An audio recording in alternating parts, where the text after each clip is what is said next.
હવે અપૂર અવસરમાં ગઈકાલે આપણે 10 ગાથા સુધી કરેલું.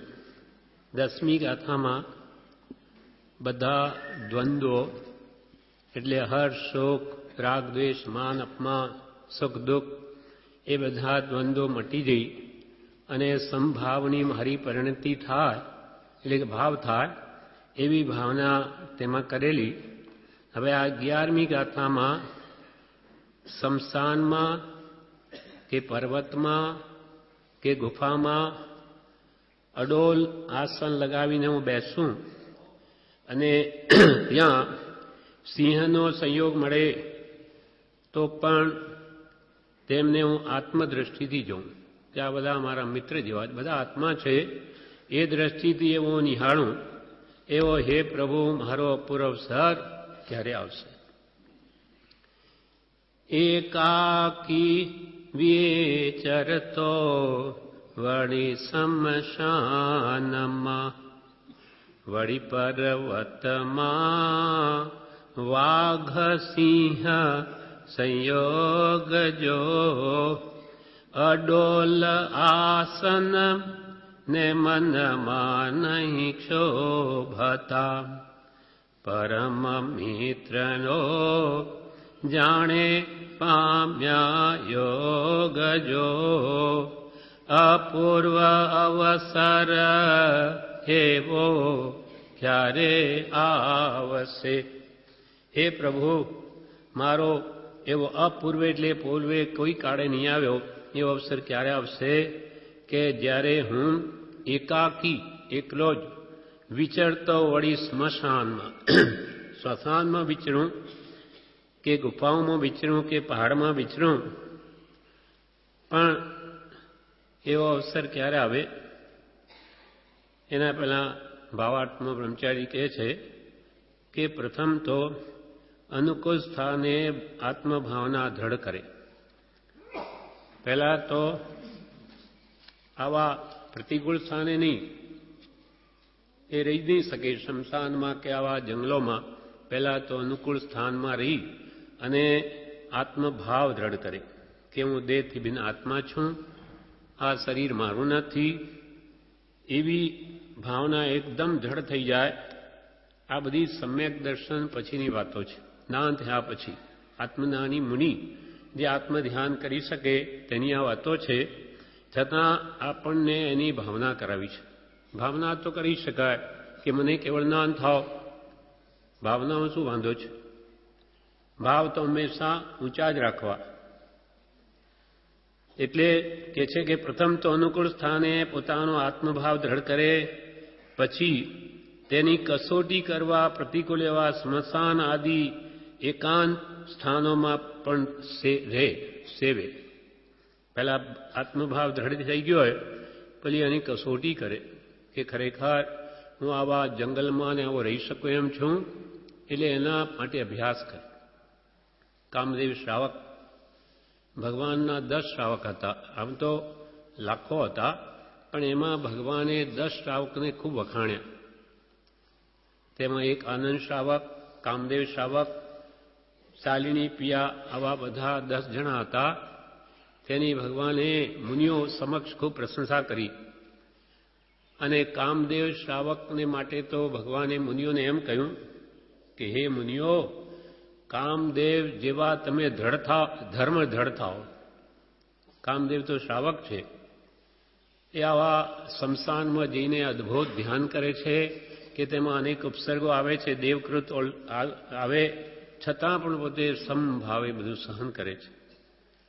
એટલે શ્રાવકો પણ કેવા દ્રઢ હશે કે જેનું દ્રષ્ટાંત ભગવાન મહાવીર મુનિઓને આપે છે કે હે મુનિઓ, તમે આ કામદેવ એવા ધર્મ દ્રઢ થાઓ.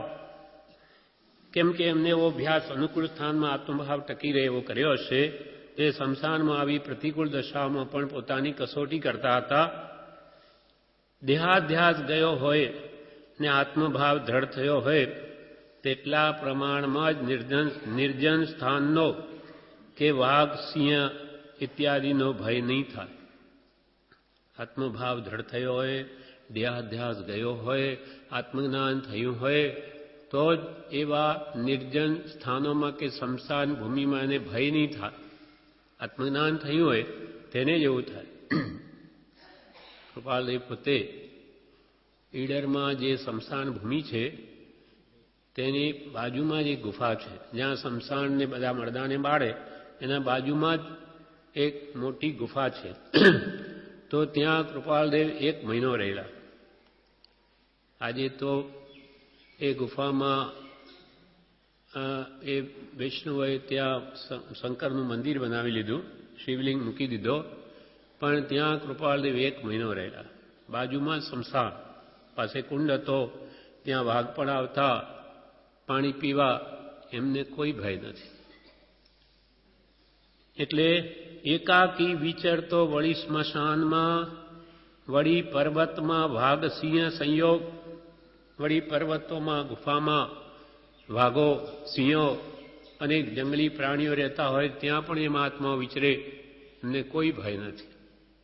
ઉડતો એમના પ્રભાવે એ જંગલી પશુઓ, હિંસક, તે પણ વૈરભાવ ભૂલી જાય છે. ભગવાન તીર્થંકરોની તો વાત બધા જાણે છે કે જેના સમાવસરણમાં બધા જ પશુઓ વૈરભાવવાળા આવીને ભગવાનની વાણી સાંભળે, બધા વૈરભાવ ભૂલી જાય. કોઈ પ્રત્યે વૈરભાવ જ નહીં થાય જ્યાં સુધી ભગવાન યોગબળ 1 યોજન સુધી વર્તે ત્યાં સુધી તો બધાના વૈરભાવ ભૂલી જવાય. 1 યોજન 4 ગૌ, 4 ગૌ એટલે 8 માઇલ, 12 કિલોમીટર સુધી તો ભગવાનની વાણી સંભળાય. તો એવું જ પરમ કૃપાળુ દેવ એકવાર મુનિઓ સાથે ઈડરમાં જતા હતા. એટલે જેવા એ ઘંટિયાપાળની નીચે આવ્યા એટલે કૃપાળદેવ પ્રભુશ્રી આદિ મુનિઓને શું કે, આંબાની તમે અહીંયા રોકાઓ. પછી એકલા ઉપર જવા લાગ્યા. એકલા ઉપર ગયા એટલે પ્રભુશ્રીને થયું કે એ શું કરતા હશે કૃપાળદેવ. એટલે ઝાડ ઉપર જઈને જોયું તો કૃપાળદેવ ધ્યાનમાં બેઠા છે અને ત્યાં એક જંગલી પ્રાણી આવીને આમ જેમ પ્રદક્ષિણા કરીએ એમ ફરીને ત્યાં આગળ બેસી ગયું. પછી પ્રભુશ્રીએ તો કૃપાળને પૂછ્યું કે આવું થાય? તો કે થાય. જંગલી પ્રાણીઓ અમને કંઈ નહીં કરે પણ બીજાને નુકસાન પણ કરી બેસે, એટલે મુનિઓને ત્યાં જ બેસાડી દીધા અને એ પોતે એકલા ગયા. કેમ કે એમની એવી આત્મસ્થિતિ એટલી બધી નિર્મળ હોય છે કે એના અતિશય પ્રભાવે જંગલી પ્રાણીઓના કસાયો પણ શાંત થઈ જાય છે. વળી પર્વતમાં વાઘ સિંહ સંયોગ જો, એટલે આપણે એક રાગ બી બોલીએ છીએ કૃપાલદેવ માટે. ઘોર ભયંકર વનવગડામાં રાજ પ્રભુ ધરે ધ્યાન, ભવિયા રાજ પ્રભુ ધરે ધ્યાન. સિંહ સમા એ ક્રૂર જીવોની વૃત્તિ થઈ ગઈ શાંત, ભવિયા વૃત્તિ થઈ ગઈ શાંત. ક્રૂર એવા સિંહ જેવા પ્રાણીઓની બી વૃત્તિ શાંત થઈ ગઈ. કેમ કે એવા મહાત્માનો અદ્ભુત પ્રભાવ છે. આ બધું સહજ છે, એમને એવું કંઈ હોતું નથી કે એમને વશ કરવું, કાંઈ જ નહીં. એટલી બધી કશાયોની મંદતા હોય કે સામાય કશાયો ભૂલી જાય. વળી પર્વતમાં વાઘ સિંહ સંયોગ જો, પ્રભુ શ્રીજી વન વગડાઉ મુનિ કહેવાતા. વગડાઉ એટલે એ તો વનોમાં રહેવાવાળા. એટલે ગિરનાર જૂનાગઢ જ્યારે રહ્યા છે એકલા, અહીંયા આવવાની ઈચ્છા નહોતા, ત્યારે એકવાર પછી મુમુક્ષુઓ સાથે 5મી ટૂંક સુધી ગયા. પછી એક જણે કહ્યું કે અહીંયા એક ગુફા છે અને ત્યાં કોઈ રહી શકતું નથી. ત્યારે પ્રભુશ્રીએ ચાલો ત્યાં બધી જોયું. પ્રભુશ્રીની એવી ઈચ્છા થઈ કે આપણે અહીંયા રહીએ. મોહનલાલજીને કહ્યું, એટલે બધા મુમુક્ષુ કે અહીંયા નહીં રહેવા, અહીંયા તો માણસ એક સાધુ પહેલા રહેલા, પહેલા અસલ યોગી રહેતા હતા અહીંયા, એટલે અહીંયા જો રહે તો એ સાધુ રહ્યા, એને રાત્રે તાવ આવ્યો, બીમાર પડી ગયા અને અંતે મરી પણ ગયા. એટલે આમાં ના રહેવાય. ત્યારે પ્રભુશ્રીને તો વધારે ઉલ્લાસ થયો કે આવું છે તો આપણે જરૂર રહીએ. મોહનલાલજી મહારાજને લઈને રહ્યા ત્યાં રાત્રે ભયંકર ઉપદ્રવ થવા લાગ્યા ઉપર, જાણે આ પહાડ તૂટી પડશે એવા ભયંકર અવાજો થાય. ત્યારે પ્રભુશ્રીજી ને મોહનલાલજી મહારાજ પ્રશ્ન પૂછે, પ્રભુશ્રી એના ઉત્તર આપે, એમાં ઉપયોગ રોક્યો. પછી વીજળીઓના ગડગડાટ જે કાલે આપણે અહીંયા હતા એના કરતા ભયંકર ત્યાં થવા લાગ્યા, જાણે શું થશે. છતાં મુનિ મોહનલાલજીને થોડો વિકલ્પ થયો. પ્રભુશ્રી કે શાંત બેસી રહે, વિકલ્પ નહીં કરવા, ભક્તિ કર્યા કર. પછી આવી રીતે પ્રશ્નોત્તર ચાલ્યા. છેલ્લી રાત્રિએ પ્રભુશ્રીજી ધ્યાનમાં બેઠા, ધ્યાનમાં રહ્યા અને મોહનલાલજી મહારાજ ભક્તિમાં મન રોક્યું. એમ પહેલી રાત્રિ પસાર કરી. બીજી રાત્રે ફરી ગયા ત્યાં, તો બીજી રાત્રિ કંઈ નહીં થયું. પછી સવારમાં આવીને બહાર જોયું તો કંઈ પથરાઈ તૂટેલા નથી, કાંઈ થયું નથી. જાણે પથરા તોડી નાખે છે કોઈ, એ કંઈ દેખાયું નહીં. એટલે બીજી રાત્રિ રહ્યા, ત્રીજીએ રહ્યા, પછી કાંઈ ઉપદ્રવ થયો નહીં. આમ એ મહાત્માઓ નિર્ભય થઈને જ્યાં આવા ઉપસર્ગ હોય તો વધારે ઈચ્છે કે મને ઉપસર્ગ કેમ આવે, તો એ સમતા ભાવની પોતાની કસોટી કરે કે મને ખરેખર કંઈક આ દેહાધ્યાસ ઘટ્યો છે કે નહીં. સાદડીમાં જ્યારે ઉપસર્ગ થયો ત્યારે મહારાજ મુનિ મોહનલાલજી કે આપણે ચાલો ચાલ્યા જઈએ, કોઈ આહાર પાણી આપતું નથી. તો કે મુનિનો એ ધર્મ નથી કે આવા ઉપસર્ગોથી ભાગી જવું, એનો જય કરવો. જ્યાં સુધી ઉપસર્ગ નિવારણ નહીં થાય ત્યાં સુધી અહીંયાથી ખસવું નહીં. તો એમના પુણ્ય ખંભાતી સંગ આવ્યો અને એ પણ ઉપસર્ગ નિવારણ થયો અને એમને પ્રેમથી એમને પારણું કરાવ્યું. એટલે વળી પર્વતમાં વાઘ સિંહ સંયોગ જો, વાઘ હોય સિંહ હોય, કોઈ પણ જંગલી પ્રાણીને એમને કોઈ ડર જ નથી. બ્રહ્મચારીજીની વાત છે. એ સાંજે ભક્તિ ઉઠ્યા પછી 4:30 4:30 પછી લોટો લઈને બહાર જતા. એક ટાઈમ ભોજન કરે, સાંજે કંઈ લેવાનું હોય નહીં. હવે આપણે અહીંયા મુમુક્ષુ શું જાણે કે એ તો બહાર સંડાસ જાય છે. પણ એક દિવસે શું બનેલું કે સનાભાઈ માસ્તર અને શાંતિલાલ બહેરા એ બે જણા બ્રહ્મચારી સાથે વાતો કરતા કરતા જાય છે. લોટો છે એમના હાથમાં, મુમુક્ષુએ પકડી રાખ્યો. પછી અમુક બીજા સિગ્નલ સુધી ગયા આણંદ તરફ, અને પછી એમને કે બેસો. એમને બેસાડ્યા. પાણી લોટ તો પોતે હાથમાં લઈને ગયા અને ત્યાં જઈને એક કૂવા પર ધ્યાન કરે છે. હવે કૂવાની પાળ પડે તો અંદર પડે, એ કૂવો હમણાં પુરાઈ ગયો, 5-1 વર્ષ થયા. હવે એ કેવી રીતે ખબર પડી કે રેલવેના પાટા ઉપરથી એક ભાઈ દોડતો આવ્યો. બિલકુલ રેલવે પાટાના બાજુમાં જ કૂવો હતો. તો આ બેઠા હતા ત્યાં કે કેમ દોડે છે? અરે કે ત્યાં એક મહાત્મા આમ ધ્યાનમાં ઊભા છે અને સાપ આમ ફણ કરીને સામે બેઠો છે. આ મને સનાભાઈ જ વાત કરી. આ વાત પેલા ભાઈએ સનાભાઈને કરી. એ ત્યાં બેઠા પૂછ્યું એટલે તો કે ઓહો, આપણને બેસાડ્યા અને બોલે આપણે જાણીએ લોટે જાય છે તો ત્યાં ધ્યાન કરે છે. તે વખતે ખબર પડી ગઈ. પછી પાછા બ્રહ્મચારી આવતા એ પૂછતા નથી કંઈ કે ભાઈ અમે એમ કરીએ. એ શું કે પછી આ દાખલો આપ્યો કૃપાલદેવનો કે જેમ કૃપાલદેવ ઈડરમાં હતા, મુનિઓને ત્યાં બેસાડી દીધા, નહીં તો જંગલી પ્રાણીઓ એમને કંઈ કરી પણ બેસે એમ કૃપાળુદેવે કહેલું. એમ કરીને આમ કહી દીધું, બીજું કાંઈ નહીં. પણ એમને ખબર પડી ગઈ કે ત્યાં કાળો નાગ ફેણ કરીને બેઠો, પોતે કૂવાના તટ ઉપર છે, છતાં ધ્યાન કરે, કોઈ ભય નથી એમને. સીમડામાં 3 મહિના રહેલા. તે કે છે કે આ આશાભાઈ એમને ખબર છે ભગતજી બધું કહેતા, તો કે રાત્રે એમને જ્યારે ભગતજી ઉઠે, જે પ્રભુશ્રીની સેવામાં હતા, ત્યારે રોજે એ છજ્જુ હોય, છજ્જુ એના પાળ ઉપર દરવાજા ઉપરનું છજ્જુ હોય પેલા માળે, એના ઉપર આખી રાત ધ્યાન કરે.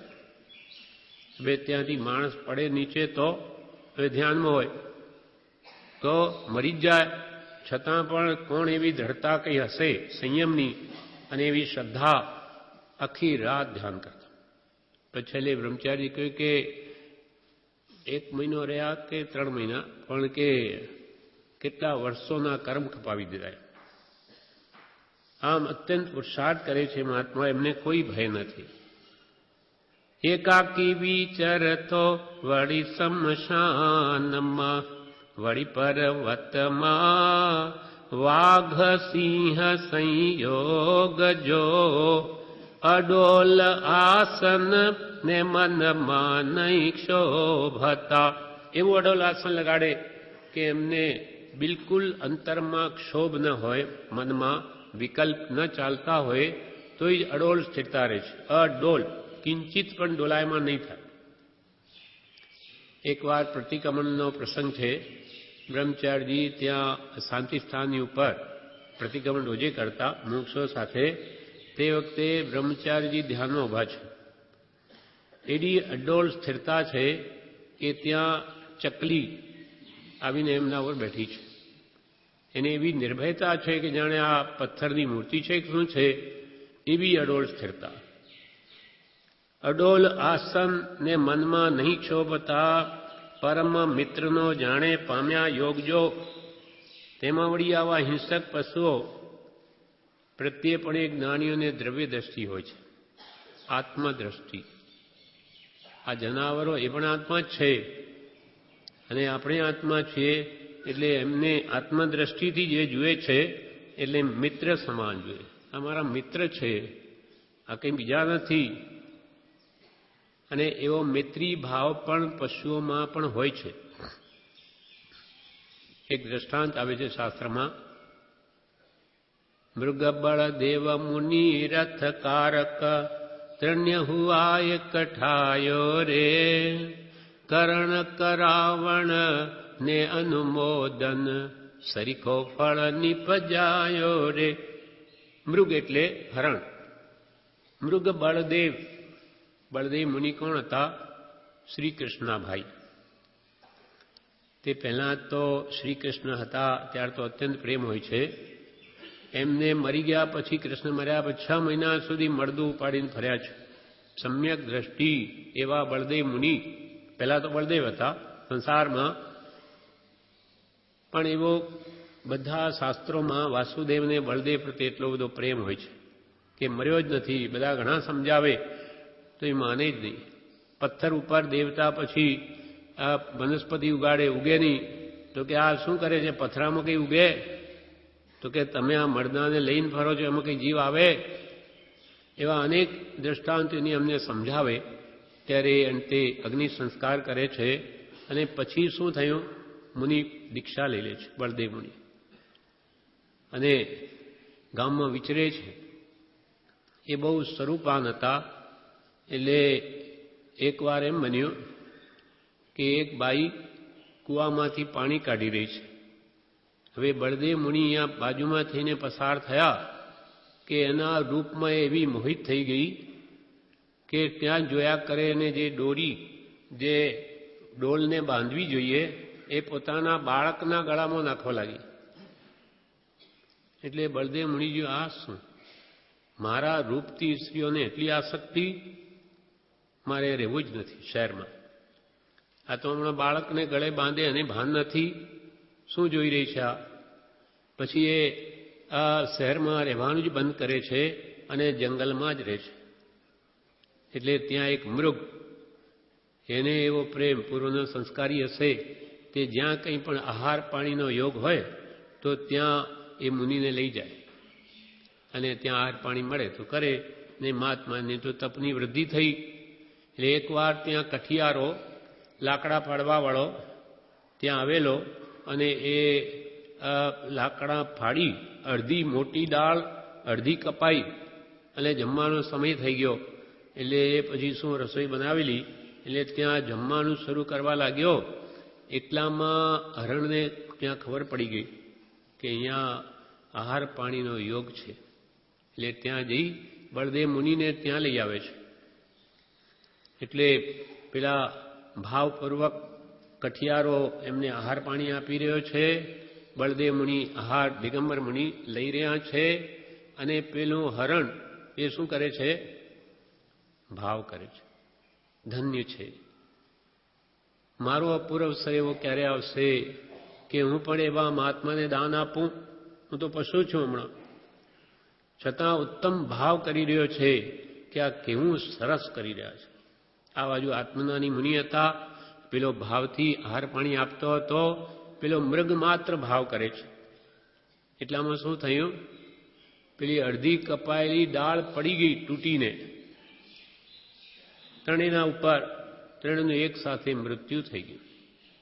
પણ ત્રણેય મરીને ક્યાં જાય છે? ત્રણેય પાંચમા દેવલોકમાં જાય છે. બળદેવ મુનિ એટલી તપશ્ચર્યા કરી એ પાંચમા દેવલોક, પેલો ભાવથી આહારદાન આપે એ કઠિયારોય પાંચમા દેવલોકમાં, અને મૃગ હરણ જીવ છે, આત્મા છે, એ પણ ભાવ કરે એ બી પાંચમા દેવલોક. ત્રણેય ભાવથી ત્યાં જન્મ્યા. એટલે કહે છે કે કર્ણ કરાવણને અનુમોદન સરીખો ફળ નિપજાયો. જેમ આપણે અહીંયા બી જે ઘી બોલાય સંસ્થા ચલાવવા માટે બધું આ હોય છે, એ પ્રણાલી આપણે નથી સ્થાપી. મહાત્માઓ આપણા જ્ઞાની પુરુષો અનાદિથી ચાલુ છે કે જેથી ધાર્મિક સંસ્થા ચાલે. એટલે એના માટે કાલે હવે ઘી બોલાયું. બોલનાર તો એક જણ હોય કે બે જણ હોય, પણ બીજા બધા શું કરે? ભાવ કરે. ધન્ય છે, ધન્ય છે. કેટલો લોભ છોડે છે. ધન્ય છે તો એ વગર પૈસે પુણ્ય બાંધે છે. એક પૈસો ખર્ચ્યા વિના પણ ભાવ કરે કે કેવો કેવો લોભ છોડે. આપણાથી કંઈ નથી છૂટતું ને ઓહો કેવો ત્યાગ કરે. એવા જે જીવ ભાવ કરે તે પણ એટલું જ પુણ્ય બાંધે. એટલે કે છે કર્ણ કરાવણને અનુમોદન સરીખો ફળ નિપજાય. સરખું ફળ થાય છે. એટલે પ્રભુશ્રી વારંવાર શું કહે છે કે પ્રભુ તું ભાવનો ભિખારી શું કામ થાય છે? પ્રભુ એમાં કંઈ ટકા આપવા પડે છે? પૈસા આપવા પડે? ભાવ તો સદા ઊંચા જ રાખો, બધાનું ભલું થાઓ. રોજે આપણે સવારમાં આલોચનામાં બોલાવે છે, સુખી રહે સબ જીવ જગત કે કોઈ કભી ન ઘબરાવે, વૈર પાપ અભિમાન છોડ જગ નિત્ય નયે મંગલ ગાવે. આપણે બધાને સુખી કરવાની ભાવના કરીએ તેથી બધા સુખી થઈ જશે, એ તો એના કર્મ પ્રમાણે થશે. પણ આપણે બધા જીવો સુખી થાઓ એવી ભાવનાથી આપણે જરૂર સુખી થવાનું. આપણે શુભ કર્મનો બંધ થશે એટલે મહાપુરુષો કે બધા સુખી રહો એવી ભાવના તો ભાવો. મેરી ભાવનામાં આ કહ્યું, મારી ભાવના કેવી હો કે બધા સુખી થાઓ, દુઃખ તો કોઈને આવો જ નહીં, બધા મંગલ ગાવે, બધા આનંદ આનંદ કરે. આવી ભાવના આપણી ભાવનાથી આપણને ફળ છે. બાકી કંઈ આપણી ભાવના બધા સુખી થઈ જાય જગતના તો તીર્થંકરો કેવી ભાવના ભાવે? સભી જીવ કરું શાસન રસી સી ભાવદયા મન ઉલસી. તો ક્યાં બધા શાસનના રાગી થઈ ગયા? એ તો ઉપદેશ આપે, જેનું કલ્યાણ થવાનું થાય, નહીં થાય રહી જાય. એમ પરમ મિત્રનો જાણે પામ્યા યોગ જો, એવો કોઈ પણ એવું નિમિત્ત મળે તો એના પશુઓ પ્રત્યે પણ મૈત્રી ભાવ આવે, એવો મારો અપૂર્વ અવસર ક્યારે આવશે? એટલે હું પણ ક્યારે મુનિ બનીશ, મારા કશાયો પણ સમી જઈને હું પણ આવા એકાંત જંગલોમાં ધ્યાન કરીને આત્માના અનુભવમાં અનંત સુખમાં લીન થાઉં, એવો મારો અવસર ક્યારે આવશે? પૂર્વે કંઈ આપણે ભાવના કરેલી છે એનું જ આ ફળ મળ્યું છે. આજે જે એટલી બધી અનુકૂળતા છે એ પૂર્વે કરેલા ભાવનું જ ફળ છે. હવે અહીંયા ભાવ કરે તો આગળ મળે. એના માટે પ્રભુશ્રીજી કહે છે, એકાકી વિચર તો વળી શમશાનમાં. એના માટે કહે છે એકાંત નિવૃત્તિનો યોગ ઘણો હિતકારી છે. મોટા મુનિવરો એકાંત નિવાસ સેવે છે, આશ્રમમાં સંવર થાય એવી કોઈક રમત જ્ઞાની પુરુષ પાસે છે. જ્ઞાની પુરુષો એકાંત જંગલોમાં રહે, એમને પાસે એવી રમત છે કે આશ્રમમાં સંવર કરી દે. હોત આ સવા પરિસવા, કર્મ આવવાના માર્ગને રોકીને એને પુણ્યના દ્વાર બનાવી દે. કેવી રીતે તે પ્રભુશ્રી કહે છે કે જ્ઞાની તો જે જુએ, જે કાંઈ કરે ત્યાં પ્રથમ આત્મા છે. પહેલા એમને આત્મા દેખાય. કેમ કે અંતરમાં ભેદ પડી ગયો એટલે બધું એમને આત્મદ્રષ્ટિથી આ બધા આત્મા છે. પ્રભુશ્રી કહે છે કે આ બધા આત્મા છે. અમને તો પહેલા આત્મા દેખાય. આ તો પ્રભુ મળના, શરીર એ તો મળના છે. આપણા બધામાંથી અહીંયા બેઠા આત્મા કાઢી નાખીએ તો શમશાન ભૂમિ બની જાય, બધા મળદા બની જાય. જે કંઈ શોભા છે તે આત્માની છે, જીવની છે. એટલે પ્રભુશ્રી કહે જ્ઞાનીઓ તો જે જુએ, જે કાંઈ કરે ત્યાં પ્રથમ આત્મા છે. તેના વિના તરણાના બે કટકા પણ થઈ શકે તેમ નથી, એમ પરમ કૃપાળુ દેવે જણાવ્યું છે. પ્રભુશ્રી કે આત્મા સિવાય તો તણખલાના બે કટકાઈ નહીં થાય. આત્માને મૂકીને કાંઈ થતું નથી. મારી નાખ આત્માને, કદી તે મરી શકશે? પછી મારી નાખ તારા આત્માને, મરી શકશે? મારી નાખ આત્માને, કદી તે મરી શકશે? માત્ર ઓળખાણ નથી, આત્માની ઓળખાણ નથી. જેમ ઝવેરીને હીરાની ઓળખાણ છે તો તેની કિંમત સમજાય છે. કઠિયારાના હાથમાં રત્ન ચિંતામણી આવે તો પણ કાંકરો જાણી તેને ફેંકી દે છે. ઝવેરીને પહેચાણ છે તેમ નાનીને આત્માની ઓળખાણ છે. બાકી કઠિયાર તો રત્ન ચિંતામણી હોય તો એ કાંકરો માનીને ફેંકી દે. આ દ્રષ્ટાંત આપીને પ્રભુશ્રી કહે છે રત્ન ચિંતામણી તો આ મનુષ્ય દેહ છે. આ આપણો મનુષ્ય દેહ રત્ન ચિંતામણી જેવો છે. અને જે માગે મળે. મોક્ષ માગે તો મોક્ષ પણ મળે, સંસાર માગે તો સંસાર મળે. એવો આ રત્ન ચિંતામણી જેવો મનુષ્ય દેહ છે. આવો યોગ પુણ્યાયનું ફળ છે. પૂર્વે કંઈ પુણ્યાય કરી ત્યારે આ બધું મળ્યું છે. આવો યોગ પુણ્યાયનું ફળ છે. તે પણ જોઈએ છે, પુણ્ય પણ જોઈએ તો આ બધી યોગવાઈ મળે. પુણ્યાય છે તો અત્યારે આ નિવૃત્તિના યોગે આત્માની વાત કાનમાં પડે છે અને પરિણમે છે. પૂર્વે પુણ્ય કર્યું તો આ સત્સંગનો યોગ મળ્યો, સત્પુરુષના વચન આપણા કાનમાં પડે, નિવૃત્તિ મળી. તે બધી અનુકૂળતાઓ પુણ્યથી થઈ છે. એટલે કે પુણ્ય પણ જોઈએ અપેક્ષાએ, એના વગર આ કંઈ થતું નથી. અને આ નિવૃત્તિના યોગે આત્માની વાત કાનમાં પડે છે અને પરિણમે છે. એટલે જ્ઞાની પુરુષો તો એકાંત સેવે છે. આપણા માટે આ સત્સંગ એકાંત. કૃપાલય કે સત્સંગમાં 5000 માણસ હોય ને તો એને એકાંત કહ્યું છે સત્સંગના પાઠ મોક્ષમાળામાં. કેમ કે બધાની એક જ વૃત્તિ છે, બધાને આત્મકલ્યાણની ભાવના છે.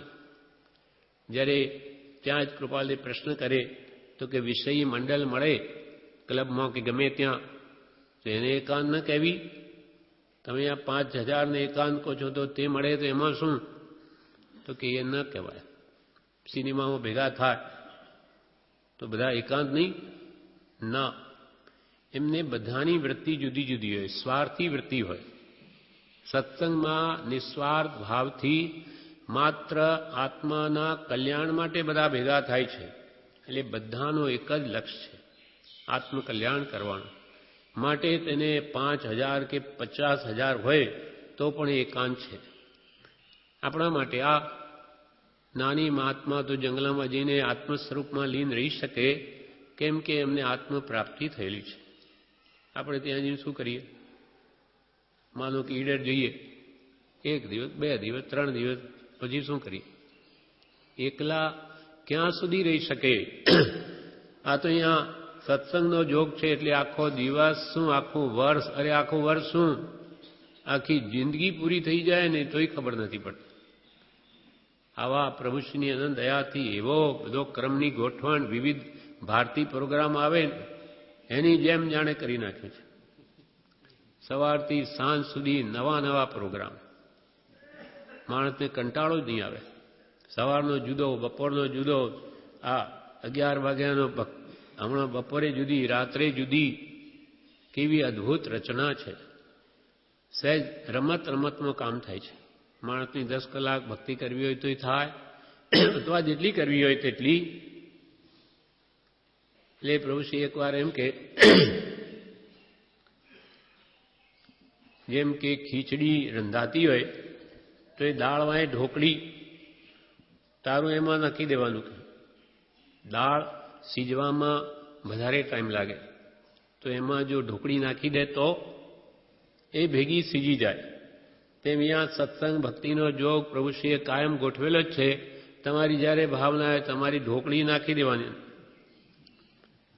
તમે આવી જવું, તમારું ભેગું કામ થાય. કેમ કે એકલો માણસ એટલું 10 કલાક નહીં કરી શકે. ઘરમાં આપણે 1 કલાક 2 કલાક માંડ કરી શકીએ, જ્યારે અહીંયા તો આખો દિવસ એ જ કામ છે. અને એના સાથે પછી બીજી પ્રપંચની નિવૃત્તિ જોઈએ. આપણો ઘરમાં તો વ્યવહાર હોય, વેપાર હોય, એટલે મન અશાંત રહે, મનમાં સ્થિરતા નહીં હોય. ભલે સામયિક લઈને બેસીએ તો એ મનમાં તો ક્યારે પૂરું થાય અને પેલું કામ કરવા જેવું છે. એટલે એ વૃત્તિ ત્યાં થઈ જ જાય છે, જ્યારે અહીંયા તો કંઈ કામ નથી. પ્રભુ કે પ્રભુ લૌકિક ભાવ દરવાજા બહાર મૂકીને આવો. અહીંયા કે લૌકિક કામ તો આપણે બહાર કરવા જ છે, અહીંયા ભૂલી જવું બધું. અહીંયા તો પ્રભુશ્રી કે માત્ર સત અને શીલ એ આશ્રમનો પાયો છે. અહીંયા તો પ્રભુ માત્ર એક આત્માની જ વાત છે. એટલે પ્રભુશ્રી કહે મારી નાક આત્માને કદી તે મરી શકશે નહીં, મરી શકે. પુણ્યાય છે તો અત્યારે આ નિવૃત્તિના યોગી આત્માની વાત કાનમાં પડે છે અને પરિણમે છે. અને અંદર આ બધા સંસ્કારો કામ કરતા જાય છે. આપણને ખબર નથી પડતી, પણ અંતે આ મરણ વખતે બધા જ સંસ્કારો કામ આવશે. ધીમે ધીમે પડ કરે તો પ્રભુશ્રી કે પડ્યો રે સત્સંગમાં અને સાંભળ કર તો કોઈ દિવસ થઈ જશે. કેમ કે અનાદિનો હું દેહ છું એ દ્રઢ થઈ ગયું છે. પણ હું આત્મા છું. વારંવાર એની એ વાત આવે એટલે એને પણ થઈ જાય કે હા વાત કંઈ સાચી છે. એ ક્યારે સમજાય કે ઉપરથી જે કર્મના આવરણ છે મિથ્યાત્વના, એ જેમ જેમ ખસે તેમ તેમ આપોઆપ અંદર એને શ્રદ્ધાન થતું જાય કે હા ખરેખર હું આત્મા જ છું. આત્મા ન હોય તો આ તો મળદું. આત્મા નીકળી જાય પછી શરીરની શું વેલ્યુ? પછી તો એને અડવું નહીં, કે અડે તો એ સ્નાન કરો. એટલે આ શરીરની કોઈ વેલ્યુ જ નથી ગણી. જે કંઈ છે તે ચૈતન્યની છે. વળી એકાકી વિચરતો વળી સ્મશાનમાં વિનમો સદગુરુ રાજચંદ્ર પ્રભો સત્ય તપસ્વી સ્વામીજી સમસાન ભૂતાવળી વાલા કે નિર્જન વન ભયકારીજી સિંહ વાગ સમીપે વસતા મુનિ નિર્ભયતા ગુણધારીજી વિનવો સદગુરુ રાજચંદ્ર ગુરુ સત્ય તપસ્વી સ્વામીજી. પ્રજ્ઞાવનો બ્રહ્મચારી કહે છે શમશાન ભૂતાવળી, જ્યાં ભૂત પ્રેત શમશાન હોય ત્યાં જઈને મહાત્માઓ ધ્યાન કરે નિર્ભયપણે. સિંહ વાઘ સમીપે વસતા છતાં મુનિ રહે નિર્ભય. રહી નિરાકુલ સ્વાધ્યાય કે ધ્યાને રાત્રિ ગાળેજી અનુકૂળ પ્રતિકૂળ આહારે સમતાવ્રત તપ પાળેજી વિનવો સદગુરુ રાજચંદ્ર ગુરુ સત્ય તપસ્વી સ્વામીજી. આરાધક મુમુક્ષો વગેરે શું કરે? મનમાં સંકલ્પ વિકલ્પથી દુઃખી થાય એટલે પોતાના ઉપયોગને સ્વાધ્યાયમાં રોકે, ત્યાં નિરાકુળ રહે. કેમ કે જગતના બધા જ વિકલ્પો એને દુઃખ જ આપે. મારે આ કરવું છે, તે કરવું છે. ત્યાં બળતરા ઊભી થાય, પણ ભગવાનના વચનો મનને રોકે કે શાંતિ. રહી નિરાકુળ સ્વાધ્યાય મુનિઓ પણ કાં ધ્યાને રાત્રિ ગાળે, ક્યાં ધ્યાનમાં. બ્રહ્મચારીજીને તો જોયું છે, ઘણા મોક્ષે વાત કરી કે જ્યારે જુઓ ત્યારે રાત્રિ ધ્યાનમાં જ બેઠા હોય. ક્યારે ઊંઘ લે, કેવો પ્રભુશ્રી પાસે ઘડી ઘડીને કેવા થઈ ગયા. પ્રભુશ્રી કે આ ગુડગુડિયો કેવો હતો ને કેવો થઈ ગયો. આમ કોઈ કંઈ કામ કાઢી નાખશે. પ્રભુશ્રી કે જ્યારે જુઓ ત્યારે રાત્રે ધ્યાન. પ્રભુશ્રી સુવે તેના પછી તો એ આરામ શું, ત્યાં પછી તો 11-12 વાગે પ્રભુશ્રી આરામ કરે. ત્યાર પછી એ પાછા પ્રભુશ્રીને જે પત્રો આવે એના જવાબ લખવાના. પ્રભુશ્રી કે આમ લખજે, આમ લખજે. એટલે રાત્રે 12 થી 1:30 વાગ્યા સુધી આ કામ. પછી 1:30 વાગે આરામ કરે, પાછા 3 વાગે પ્રભુશ્રી ઉઠી જાય. ત્યાં ઘુમટ સાર જેવા કર્મ ગ્રંથ વાંચવાના શરૂ થઈ જાય. એટલે પાછા ગુરુ ઉઠે અને પેલા શિષ્ય હાજર. આવી રીતે રાત દાડો પુરુષાર્થ આદર્યો છે. નિષ્દિન નયન મેં નિંદ ન આવે, તબ નરહી નારાયણ પાવે. સત્પુરુષ આત્મપ્રાપ્તિ સહેલી નથી. ઘણો પુરુષાર્થ જોઈએ છે. અનાદિકાળનું આવરણ ઘણું છે. એટલે અત્યંત આવા પુરુષાર્થ કરવા જ આ લોકો એકાકી જંગલમાં જઈને વિચરે. વળી પર્વતમાં વાઘ સિંહ સંયોગ. એના માટે કૃપાલદેવ 700 પાન ઉપર વચનામૃતમાં કહે છે, એક મુનિ ગુફામાં ધ્યાન કરવા જતા હતા. ત્યાં સિંહ મળ્યો સામે. તેમના હાથમાં લાકડી હતી. સિંહ સામે લાકડી ઉગામી હોય તો સિંહ ચાલ્યો જાય. એમ મનમાં થતાં પહેલાં તો એ મુનિને મનમાં એવું આવ્યું કે હવે સિંહ આવી ગયો, ગુફામાં ધ્યાન કરવા જવું છે, લાકડી છે ને ઉગામું એટલે સિંહ ભાગી જશે. પહેલો એવો ભાવ આવ્યો, એવો વિચાર આવ્યો. એટલે સિંહ સામી લાકડી ઉગામી હોય તો સિંહ ચાલ્યો જાય એમ મનમાં થતાં મુનિને વિચાર આવ્યો. વિચાર ફરી ગયા, બીજા વિચાર આવ્યા કે હું આત્મા છું, અજર અમર છું, દેહ પ્રેમ રાખવા યોગ્ય નથી. ભગવાન તો એમ કહ્યું છે, તું તો અજર અમર અવિનાશી ને દેહાતીત સ્વરૂપ છું, તારે ભય શું? એવો વિચાર આવવાથી એમ થયું કે આ દેહ પ્રેમ રાખવા યોગ્ય નથી. માટે હે જીવ, પોતાના આત્માને કહે છે, માટે હે જીવ અહીં જ ઉભો રહે. સિંહનો ભય છે તે જ અજ્ઞાન છે. હે જીવ ત્યાં જ ઉભો રહે. શાનો સિંહનો ભય છે તને? દેહ તારો ક્યાં છે? અને આત્માને કોઈ બગાડી શકે નહીં, સિંહ મારી શકે નહીં. એવા ઉત્તમ ભાવનાથી સિંહનો ભય છે તે અજ્ઞાન છે. દેહમાં મૂર્છાને લઈને ભય છે. દેહમાં મને મારાપણું છે એને લઈને આ ભય છે. આવી ભાવના ભાવતા 2 ઘડી સુધી ત્યાં જ ઉભા રહ્યા તો કેવળ જ્ઞાન પ્રગટ થયું. કૃપાલ કે માટે વિચાર દશા વચ્ચે ઘણો જ ફેર છે. આપણા વિચારો કેવા ચાલે એટલે જ્ઞાની પુરુષનો ઉપદેશ પરિણમે બધું ફરી જાય. ભાવથી વિચારથી કેવળ જ્ઞાન થઈ ગયું. બાહુબલી ધ્યાનમાં ઊભા 12 મહિના ઊભા રહ્યા, કંઈ નહીં વળ્યું. હું કેમ નાના ભાઈને નમસ્કાર કરું? પણ ઋષભદેવ ભગવાનના કહેવાથી બ્રાહ્મી સુધી આવીને શું કહ્યું? વીરા મારા, ગજ થકી ઉતરો, હવે તો નીચે ઉતરો. બાહુબલીથી હું ક્યાં ગજ એટલે હાથી પર ક્યાં ચડેલો છું? વિચાર કરતો લાગ્યો, ઓ માન રૂપી હાથી પર ચડેલો છું. તરત જ ભાવ ફર્યો, વિચાર ફર્યો કે અરે મારા નાના ભાઈને નમવા એમાં શું છે?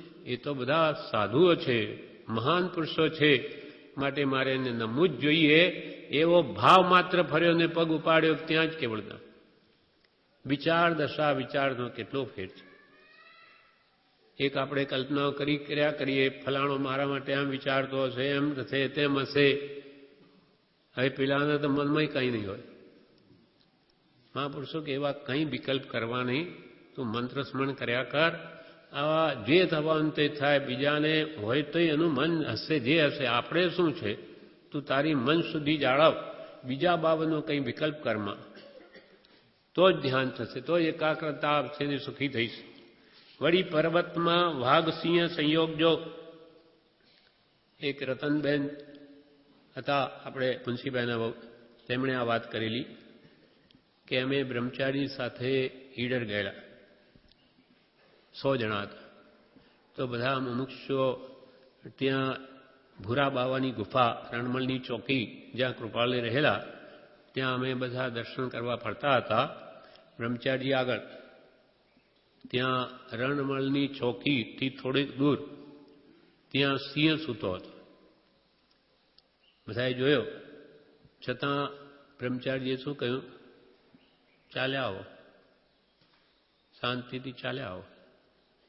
શ્રદ્ધા કે એમણે હા કહી એટલે બધા જ ચાલ્યા આવ્યા. બધા આવી ગયા. ભૂરા બાબા ત્યાં જઈ બધે દર્શન કરીને પાછા ફર્યા. પણ તો એમણે કહ્યું શ્રદ્ધા હતી, નહીં તો આપણે શું થાય કે આ હમણાં એકને પકડી લેશા.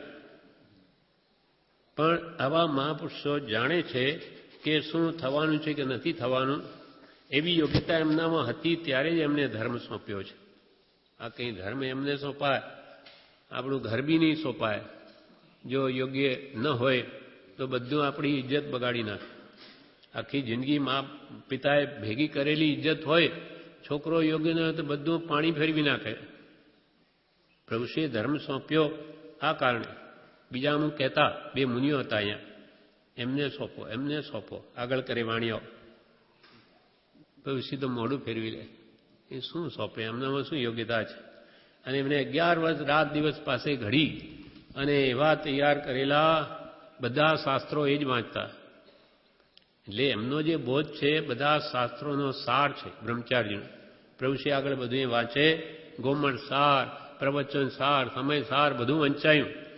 અને એ અર્ક રૂપે બધો પ્રજ્ઞાબોધ કે આ બોધામૃત બધા છે. એટલે આપણને તો એનું એસેન્સ સાર મળી ગયો. આપણે ક્યાં વાંચવા બેસી, કોણ સમજે? એટલે વિદ્વતા એમનો પ્રિન્સિપાલ હતા, એટલે બધી વિદ્વતા હતી, બધું મૂકી દીધેલું. અડોલ આસન ને મનમાં નહીં ક્ષોભતા. કૃપાલદેવ એના વિશે કહે છે પત્રાંક 850માં, મારું ચિત્ત મારી ચિત્તવૃત્તિ એટલી શાંત થઈ જાઓ કે કોઈ મૃગ પણ આ શરીરને જોઈ જ રહે, ભય પામી નાસી ન જાય. જંગલમાં જાણો ધ્યાનમાં ઉભો, ત્યાં મૃગલું એ બહુ જ ચંચલ હોય છે, અત્યંત ભયભીત હોય છે. છતાં મને ધ્યાનમાં જોઈને કે ભાગી ન જાય, આ જાણે મૂર્તિ જ છે એવાને ભાસ થાય. એવી અડોલ સ્થિરતા મારી ક્યારે આવશે? વળી કહે છે કૃપાલદેવ, મારી ચિત્તવૃત્તિ એટલી શાંત થઈ જાઓ કે કોઈ વૃદ્ધ મૃગ જેના માથામાં ખુજલી આવતી હોય તે આ શરીરને જળ પદાર્થ જાણી પોતાનું માથું ખુજલી મટાડવા શરીરને ઘસે. જાણે તો પથ્થરની મૂર્તિ છે એમ માનીને મૃગ ત્યાં પોતાની ખાજ ખણવા ત્યાં ઘસે. એવી મારી સ્થિરતા ક્યારે આવશે? વળી કૃપાલદેવ 820 ઉપર પોતાની ડાયરીમાં હાથનોંધ 2માં લખે છે, હે મુનિઓ, જ્યાં સુધી કેવળ સમવસ્થાનરૂપ સહજસ્થિતિ સ્વાભાવિક ન થાય ત્યાં સુધી તમે ધ્યાન અને સ્વાધ્યાયમાં લીન રહો. જ્યાં સુધી, મુનિઓને કહે છે કૃપાલદેવ, જ્યાં સુધી કેવળ માત્ર સમવસ્થાન રૂપ સહજ સ્થિતિ એટલે સ્વરૂપસ્થ આત્મામાં સ્થિરતા એકદમ ન થાય ત્યાં સુધી તમે ધ્યાન અને સ્વાધ્યાયમાં રહો. કાં તો આત્મધ્યાનમાં રહો અને નહીં રહી શકો તો પછી સ્વાધ્યાયમાં રહો. જીવ કેવળ સ્વાભાવિક સ્થિતિમાં સ્થિતિ થાય ત્યાં કંઈ કરવું રહ્યું નથી. જ્યારે આત્મા પોતાના શુદ્ધ સ્વભાવમાં સંપૂર્ણ સ્થિતિ પામે પછી તેને કંઈ કરવાનું રહ્યું છે, કેવળ જ્ઞાન પ્રગટે છે. પણ જ્યાં જીવના પરિણામ વર્ધમાન હીયમાન થયા કરે છે ત્યાં ધ્યાન કર્તવ્ય છે. હીયમાન વર્ધમાન એટલે ભાવો ચડ ઉતર થયા જ કરતા હોય ત્યારે કૃપાલ કે ધ્યાન કરવું. મુનિઓને કહ્યું આપણા માટે ઔષધ વિચાર ધ્યાન. આપણે ચિત્તને એકાગ્ર કરી અને જ્ઞાની પુરુષના વચનોને વિચારવામાં મનને રોકવું આપણા માટે આ ધ્યાન. કેમ કે આત્માનુભવ છે નહીં તો કોનું ધ્યાન કરીએ? વિચાર, ઔષધ વિચાર ધ્યાન. પછી કહે છે ઉદયના ધક્કાથી તે ધ્યાન જ્યારે જ્યારે છૂટી જાય ત્યારે ત્યારે તેનું અનુસંધાન ઘણી ત્વરાથી કરવું. ધ્યાન છૂટી જાય કર્મના ધક્કાથી. પ્રભુ શ્રી કહે, પ્રભુ કે ધ્યાનમાં બેઠા હોઈએ, પરમ જાણે સુખમાં લીન હોઈએ અને એકદમ ધબ આવીને ગોળો પડે કર્મનો ધક્કો, એટલે પ્રભુ ધ્યાન તોડી નાખે. બહાર આવવાની ઈચ્છા ન હોય પણ શું કરે, ત્યારે પાછું એમ જ જવાની ઈચ્છા હોય. અનુભવ લક્ષ્ય પ્રતીત વૃત્તિભાઈની જે ભાવમાં પ્રમાણથી સમકીત આત્મા અનુભવ થયા પછી કાં તો ધ્યાન અવસ્થામાં હોય કાં બહાર હોય તો એનો લક્ષ્ય પાછું ધ્યાનમાં જવાનો જ હોય.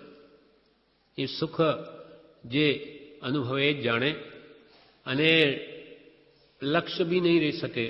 સૂતા હોય ત્યારે પ્રતીત વિશ્રદ્ધા કે સુખ આત્મામાં છે, સુખ વસે આત્મા વિશે, એવું એને ધડ જ હોય. એટલે અનુભવ લક્ષ્ય પ્રતીત એ ત્રણેયમાંનું કોઈ એક હોય, કેમ કે પરમાર્થે સમકીત થઈ ગયું છે માટે. એટલે જે બહાર આવે ઉદયના ધક્કાથી જ્યારે જ્યારે ધ્યાન છૂટી જાય ત્યારે તેનું અનુસંધાન ઘણી તીવ્રતાથી કરવું, જલ્દી પાછું જોડાણ કરવું અને વચ્ચેના અવકાશમાં ફરી પાછું ધ્યાન ચાલુ નહીં થાય ત્યાં સુધી શું કરવું, સ્વાધ્યાયમાં લીનતા કરવી.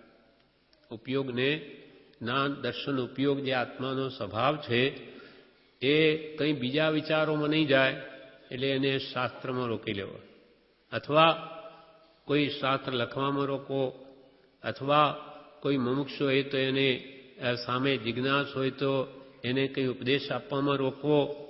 ઉપયોગને શુભમાં રોકવો, શુદ્ધના લક્ષ્ય તો એ અશુભમાં નહીં જાય. એટલે કૃપાલ કે વચ્ચેના અવકાશમાં, એટલે ધ્યાન તૂટી ગયું ફરી ધ્યાન લાગતું નથી તો વચ્ચેના અવકાશમાં સ્વાધ્યાયમાં લીનતા કરવી. સર્વ પરદ્રવ્યમાં એક સમય પણ ઉપયોગ સંગ ન પામે એવી દશાને જીવ ભજે ત્યારે કેવળ જ્ઞાન ઉત્પન્ન થાય.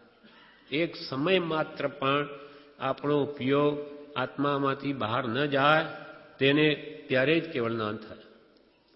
અડોલ આસનને મનમાં નહીં શોભતા. અડોલ આસનથી આવું ધ્યાન થાય તો જ પરમ મિત્રનો જાણે પામ્યા યોગજો. પણ એવો અપૂર્વ અવસર મારો ક્યારે આવશે? હું એકાકી શમશાનમાં વિચરતો ક્યારે થઈશ? એટલે કે જ્ઞાન પ્રાપ્તિ થયા પછીની વાત છે. મુનિ થઈને પર્વતમાં વાઘસિંહ સાથે ક્યારે વિચરીશ અને એમને મિત્ર સમાન માનીશ? અને અડોલ આસન અને સ્થિરતા કરતાં પણ મનમાં કોઈક શોભ નહીં હોય અને એને પરમ મિત્રનો જાણે પામ્યા યોગ જો અપૂર્વ, પૂર્વે કદી આવ્યો નથી એવો અપૂર્વ અવસર મારો ક્યારે આવશે? આ ગાથા 11મી પૂરી થઈ. હવે 12મી ગાથામાં જણાવે છે. 12મી ગાથામાં એક નાની પુરુષોને ચારિત્રમો નષ્ટ કરવા માટે ઘોર તપશ્ચર્યા કરે છે. એટલે બધા પૂદગલ પર્યાય પ્રત્યે એમની એક સરખી બુદ્ધિ થઈ જાય છે. આ સારું ખોટું ભાવ નીકળી જાય એટલે ઘોર તપશ્ચર્યા કરે.